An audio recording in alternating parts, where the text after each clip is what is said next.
भिंत खचली कलथून खांब गेला, जुनी पडकी उद्ध्वस्त धर्मशाला, तिच्या कौलारी बसुनी पारवा तो, खिन्न निरस एकांत गीत गातो. बालकवींची ही सुप्रसिद्ध कविता तुमच्यापैकी काही जणांनी वाचलीही असेल.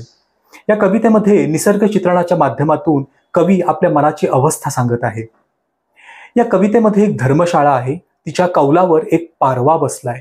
पारवा म्हणजे, तुम्ही आत्ताच्या मुलांना पारवा म्हणजे काय विचाराल तर ती म्हणतील, पारवा, व्हॉट इज दिस पारवा? पारवा म्हणजे कपोत पक्षी. म्हणजे अहो, पारवा, कपोत पक्षी ही मराठी नावे आहेत त्या पक्षाची, ज्याला आपण कबूतर म्हणतो. कबूतर हे फारशी नाव आहे. पारवा, कपोत पक्षी ही मराठी नावे आपण आता वापरत नाही. कबूतर हाच शब्द मराठीमध्ये रूढ झालेला आहे.